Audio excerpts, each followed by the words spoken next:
आप लोग को समझाते हैं। तो जो छोटे छोटे बच्चे होते थे विकलांग पैदा लेते थे।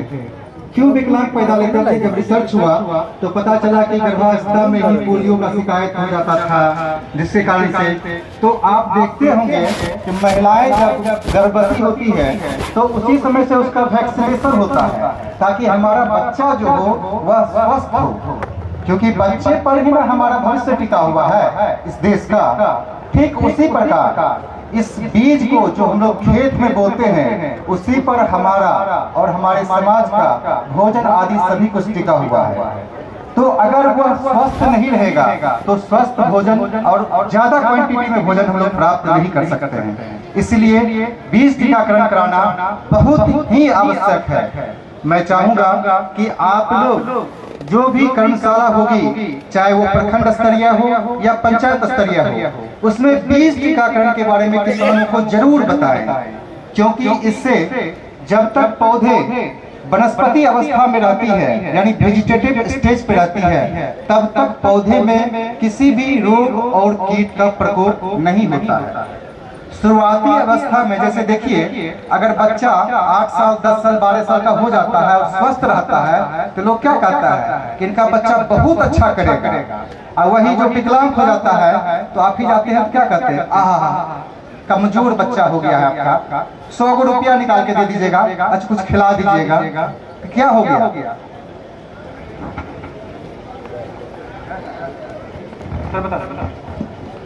तो इसीलिए बीज टीकाकरण करने से बहुत ही कम पैसे में, सबसे बड़ी बात क्या है कि लागत राशि इसका बहुत ही कम है। मान लिया जाए आपके पास 1 एकड़ खेत होगा तो कितना बीज लगाते होंगे? 15 किलो, यही है ना? अगर 15 किलो बीज में कितना लगेगा? 2 ग्राम कार्बनडाजिम लगता है 1 केजी में, तो 15 किलो में लगा 30 ग्राम, और 30 ग्राम का कॉस्ट बहुत हुआ तो 35 रुपया 40 रुपया। क्लोरपाइरिफास 5 ml लगता है 1 किलो बीज में, तो 15 किलो बीज 15 × 5 = 75, यानी हम सब मान लेते हैं 100 ml। 100 ml का दाम 100 रुपया, ठीक है। उसके बाद राइजोबियम या दूसरा चीज बोल रहे हैं, क्योंकि राइजोबियम सिर्फ दलहनी फसल में लगता है। इसको याद रखने का तरीका महेश जी बताए थे। किसान को बताइए, किसान रोज ये काम करते हैं इसलिए इसको याद है कि थाना में जाके क्या करते हैं, FIR, थाना में FIR करते हैं ना, तो इसलिए उसको आसानी से याद रह जाएगा। FIR, F फॉर फंजीसाइड यानी फफूंदनाशी, I फॉर इंसेक्टिसाइड यानी कीटनाशी, R फॉर राइजोबियम। बट ये सिर्फ दलहनी फसल में हम लोग राइजोबियम यूज करते हैं। इसमें जो है क्या कहते हैं, सीरियल्स में एजोटोबैक्टर, एजोस्पाइरलम, ये सब यूज करते हैं, ठीक है।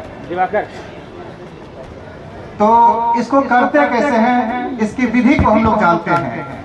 पहले हम लोग किसान को बताएंगे कि 10% नमक का घोल बनाएंगे अपने घर में। सभी के घर में बड़ा बड़ा बाल्टी होता है, या किसान है तो उनके घर में नाद होता है जिसमें गाय को खाना देते हैं। नाद में 20 लीटर या 30 लीटर पानी डाल देंगे, उसमें 10% नमक का घोल का मतलब है कि 100 लीटर पानी होगा तो 10 किलो नमक। 10 किलो नमक का दाम क्या है? सरकारी वाला जो नमक जो सस्ता वाला मिलता है 5 रुपए किलो वाला, उसको खरीद लेना है।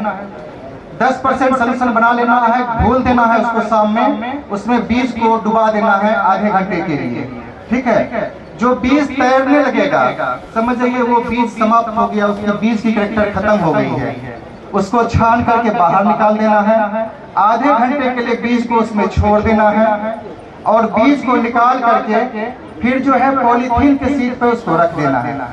एक निमेटोड होता है, जब सूत्रकृमि इसको कहते हैं, अगर सूत्रकृमि का इफेक्ट अगर सीड में रहता है तो नमक के पानी में डुबाने से उससे जो इन्फेक्टेड सीड होता है वो साइड हो जाता है, और उसका एक प्रकार से कहिए उसका इलाज भी है। फिर क्या है कि बीज को रात भर हम जूट का बोरा से भिंगा करके ढक देंगे, वो पूरा मॉइस्ट हो जाएगा, उसके अंदर का जो सीड डोरमेंसी है वो ब्रेक हो जाएगा। सीड डोरमेंसी समझते हैं?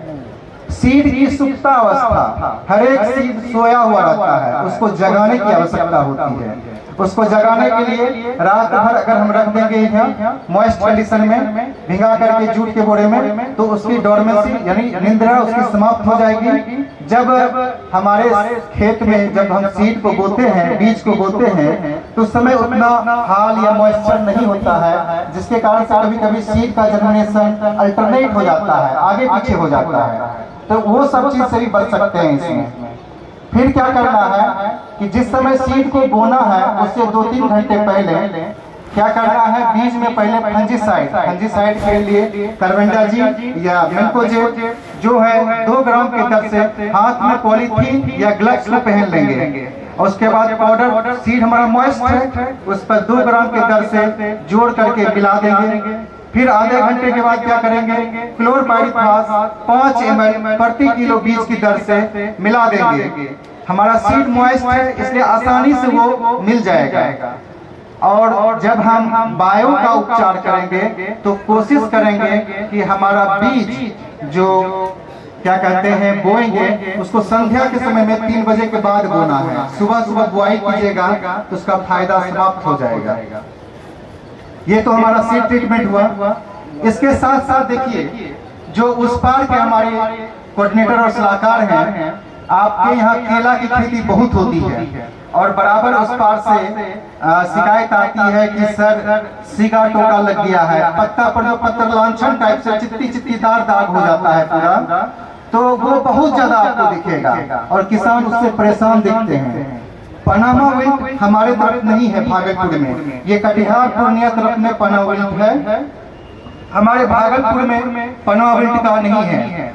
तो जो किसान केला की खेती करते हैं उनको भी आप ये FIR के बारे में बताइए जरूर। इसमें करना क्या है, वो शक्कर लगाते हैं। शक्कर समझते हैं ना, कोई बोलिए शक्कर किसको कहते हैं? हाँ, जो छोटा वाला जो पौधा होता है टिश्यू कल्चर का, जो G9 हमारे यहाँ लगाते हैं लोग सब। तो क्या करना है कि जब वो शक्कर को लेके आते हैं तो एक टब में कार्बेंडाजिम 5 ग्राम की दर से मिला देंगे 1 लीटर पानी में। 1 लीटर पानी में 5 ग्राम, उस दर से अगर 20 लीटर का टब बनाएंगे तो 100 ग्राम उसमें मिला देना है। फिर उसमें क्या करना है, एक में क्लोरपाइरिफॉस को मिला देना है अलग अलग टब में। और क्या करना है, उस टब में शक्कर को डुबा देना है 5 मिनट के लिए, फिर निकाल के रखते जाना है, डुबाते जाना है, निकाल के रखते जाना है। फिर क्या करना है, क्लोरपाइरिफॉस वाले में डुबा करके डुबाते जाना है, निकाल के रखते जाना है। फिर लास्ट में सबसे अंतिम में क्या करेंगे हम लोग, एक ट्राइकोडर्मा मिलता है, ट्राइकोडर्मा का एक घोल बना लेंगे और उसको भी, लेकिन शक्कर को जब भी लगाएंगे लास्ट में लगाएंगे, शाम में लगाएंगे। ध्यान है इधर, कोई कुछ देखिए नहीं रहे हैं, कैसे समझेंगे? तो शक्कर को जो है हम लोग संध्या के समय प्लांटिंग करेंगे। उसको करने का तरीका हम बताते हैं। आप जो गड्ढा खोदे हैं शक्कर को लगाने के लिए, उस पीट में आप लोग खेती करने से उसका 5 दिन पहले अपने घर में सड़ा हुआ गोबर जो 6 महीना साल भर पुराना हो या वर्मी कंपोस्ट, ठीक है, उसको जो है छाया में रख देना है। उसमें मॉइस्चर इतना करना है कि मुट्ठी बंद करे तो हाथ में गीलापन फीलिंग हो, लेकिन हाथ में पानी नहीं लगे। उसमें क्या करना है, ट्राइकोडर्मा को 5 ml प्रति लीटर, 5 ml प्रति किलो ट्राइकोडर्मा की दर से उसमें मिक्स कर देना है छाया में, और उसको जूट के बोरा से ढक देना है, मॉइस्ट करके जूट बोरा को। लगातार 5 दिन तक ये प्रक्रिया करेंगे, उसको ढकेंगे, उघाड़ेंगे और उसको मिला देंगे। तो देखेंगे कुछ समय के बाद उस पर भूरा एकदम चित्तीदार उसमें ट्राइकोडर्मा जन्म जाएगा। आप खरीदिएगा 250 ml और आपके पास 900 अमाउंट का ट्राइकोडर्मा हो जाएगा। 25 किलो का ऐसा ढेर बनाइए और जो गड्ढा खोदे हैं अपने पौधे को लगाने के लिए टिश्यू कल्चर में, उसमें आधा किलो करके सब गड्ढा में डाल देना है। वो उपचारित ट्राइकोडर्मा से उपचारित सड़ा हुआ गोबर। उससे क्या होगा, ना ही आपकी फसल में गलवा लगेगा, ना ही पनमा मिट लगेगा और ना ही सीगा टोका लगेगा। ये लगता किससे है जानिए, एक फ्यूजेरियम स्पीसीज है, उससे पनमा भी लगता है और सीगा टोका भी लगता है। सीगा टोका में क्या होता है, फ्लोएम चौक करता है और पनामा बेल्ट में जाइलम चौक करता है। अब ये जाइलम फ्लोएम क्या है, देखिए जमीन से पानी, पोषक तत्व और खनिज लवण जो पौधे में फोटोसिंथेसिस के लिए पहुंचाता है, उसको हम लोग कहते हैं जाइलम। ठीक है, वैस्कुलर सिस्टम में एक जाइलम होता है, एक फ्लोएम होता है। और जो खाना जो पत्ती में बनता है, उसको पौधे के विकास के साथ साथ फलन में, उसके फल के विकास के लिए जो खाना बन के स्टोर होता है फल में, उसको फ्लोएम पहुंचाता है। और ये जब चौक नहीं करेगा तो आपका फसल स्वस्थ रहेगा और अच्छा काम करेगा। और तो बताएं हमें